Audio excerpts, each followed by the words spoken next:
হেপাহৰ ৰঙালী বিহুলৈ মাজত মাত্ৰ আৰু কেইটামান দিন বাকী আৰু অসমীয়াৰ এই বাপতি সাহোন ৰঙালী বিহুলৈ মাজত মাত্ৰ কেইটামান দিন বাকী থকাৰ মুহূৰ্ততে ND24 এক বিশাল আয়োজন কৰিছে অৰ্থাৎ মুকলি হুঁচৰি আৰু মুকলি বিহু আৰু হুঁচৰি প্ৰতিযোগিতাৰ যি আয়োজন কৰিছে এই আয়োজনৰ যিখন মঞ্চ এই মঞ্চখনত এখন নিভাজ গাঁৱৰ প্ৰতিচ্ছবি তেওঁলোকে দাঙি ধৰিব বিচাৰিছে আৰু আমি প্ৰথমতে আপোনালোকক সেই দৃশ্য দেখুৱাই ল'ব বিচাৰিছোঁ এইটো আপোনালোকে দেখিছে এটা ভঁৰাল ঘৰ আৰু ভঁৰাল ঘৰটোৰ কাষতে এটা নাঙল থোৱা হৈছে আৰু তাৰ কাষতে এখন জাকৈ ঠিক একেধৰণে যদি আমি আপোনালোকক এই পৰিৱেশটো দেখুৱাওঁ এখন খেৱালি জাল ইয়াত ৰখোৱা হৈছে ঠিক একেদৰেই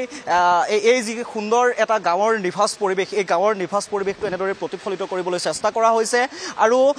অসমীয়াৰ নিভাজ এই যি মাটিৰ গোন্ধ আপোনালোকক আৰু এটা গৃহ দেখুৱাবলৈ বিচাৰিছোঁ এটা ঘৰ বিশেষ ঘৰ এই ঘৰটো আপোনালোকে দেখিছে এই ঘৰটোত সম্পূৰ্ণৰূপে সন্মুখত এটা জাপি ৰখা হৈছে আৰু গাঁৱৰ যি নিভাজ পৰিৱেশ সেই নিভাজ পৰিৱেশ এই মুহূৰ্তত বৰ্তমান সময়ত দাঙি ধৰিবলৈ চেষ্টা কৰা হৈছে আৰু এইখন মঞ্চতেই যি মুকলি বিহু প্ৰতিযোগিতা সেই মুকলি বিহু প্ৰতিযোগিতা হ'ব আৰু প্ৰায় 25টাকৈ দলে ইয়াত অংশগ্ৰহণ কৰিব আৰু ইতিমধ্যে গোটেই যে আয়োজন এই ND24 বিশাল আয়োজন এই বিশাল আয়োজনৰ বিষয়ে আমি অকণমান কথা পাতিবলৈ বিচাৰিম ND24 মুখ্য সম্পাদক ৰাজদীপ বাইলুং ডাঙৰীয়া আছে মই অকণমান কথা পাতিব বিচাৰিম এটা সুন্দৰ আৰু এটা বৰ্ণাঢ্য হয় সম্পক ইতিমধ্যে আমাৰ ND24 জৰিয়তে ৰাজ্যৰ বিভিন্ন প্ৰান্তৰ বিহুৱাসকলে গম পাইছে বিহুৱতীসকলে গম পাইছে যে আমি এনেধৰণৰ এটা বৰ্ণাঢ্য আয়োজন কৰিবলৈ আগবাঢ়িছোঁ এটা প্ৰতিযোগিতা আৰু বিহুৰ বতৰত আমাৰ সতীৰ্থসকলে লগ লাগি তেওঁলোকে এনেধৰণৰ এটা পৰিকল্পনা যুগুত কৰিছে আৰু হুঁচৰি আৰু মুকলি বিহু প্ৰতিযোগিতা শীৰ্ষক আমাৰ এই প্ৰতিযোগিতা হ'ব যি প্ৰতিযোগিতাত ইতিমধ্যে 20টাৰো অধিক দলে যোগদান কৰিছে নিশ্চিত কৰিছে তেওঁলোকে আৰু আমাৰ সন্মানীয় বিচাৰকসকলেও তেওঁলোকে যিখিনি নীতি নিয়মৰ কথা বিহুৰ লোকাচাৰ পৰম্পৰা ৰক্ষা কৰি যিখিনি নীতি নিয়ম এই হুঁচৰি আৰু মুকলি বিহু প্ৰতিযোগিতাত আচলতে বলবৎ হয় সেইখিনি কথা ইতিমধ্যে ঘোষণা কৰিছে আমি আশা ৰাখিছোঁ যে এখন সুন্দৰ প্ৰতিযোগিতা হ'ব আৰু যি প্ৰতিযোগিতাৰ প্ৰথম পুৰস্কাৰ হিচাপে আমি 2 লাখ টকা আমি ধাৰ্য কৰিছোঁ দ্বিতীয় পুৰস্কাৰ 1.5 লাখ টকা তৃতীয় পুৰস্কাৰ 1 লাখ টকা ধাৰ্য কৰা হৈছে আৰু আকৰ্ষণীয় এটা কথা হ'ল যে আমি বিহুটোক ক'ৰবাত নহয় ক'ৰবাত আমি অকণমান এনে এটা পৰ্যায়লৈ লৈ যাব খুজিছোঁ যে আজি গাঁৱে ভূঞে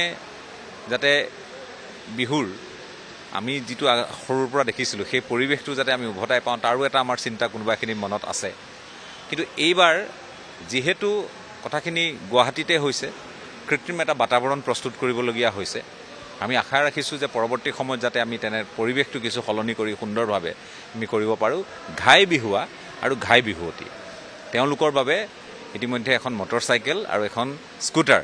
আমি পুৰস্কাৰ হিচাপে ৰাখিছোঁ তেওঁলোকক অধিক উৎসাহিত কৰিবৰ কাৰণে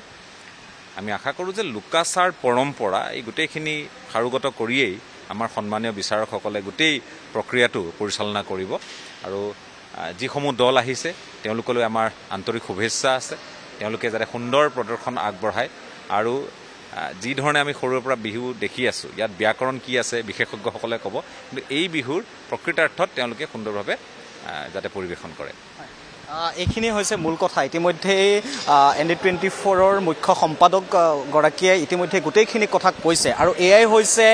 যি ND24 বৰ্ণাঢ্য আয়োজন কৰিছে মুকলি বিহু আৰু হুঁচৰি প্ৰতিযোগিতাৰ সেই প্ৰতিযোগিতাৰ আমি এটা পৰিৱেশ আপোনালোকক দেখুৱাবলৈ চেষ্টা কৰিলোঁ এখন সুন্দৰকৈ জেওৰা আৰু এই নঙলা কেইডাল পাৰ হৈ আহিয়ে ইয়াত যি হুঁচৰি প্ৰতিযোগিতাৰ কাৰণে যিসমূহ দল আহিব সেই দলসমূহে এইখন মঞ্চ তেওঁলোকে লাভ কৰিব আৰু এইখন কৃত্ৰিম মঞ্চতে এক প্ৰকাৰে সকলোৱে যিখন সুন্দৰকৈ আয়োজন কৰা হৈছে আৰু সুন্দৰকৈ আপোনালোকক ইতিমধ্যে দেখুৱালোঁ দুটাকৈ ঘৰ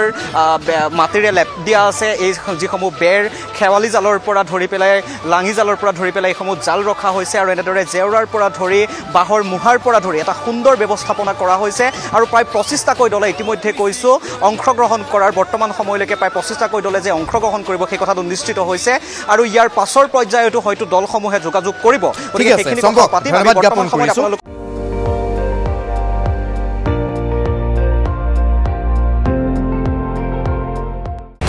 আপুনি চাই আছে ND24 সৰ্বশ্ৰেষ্ঠ নহয় সৰ্বোত্তমৰ দৌৰ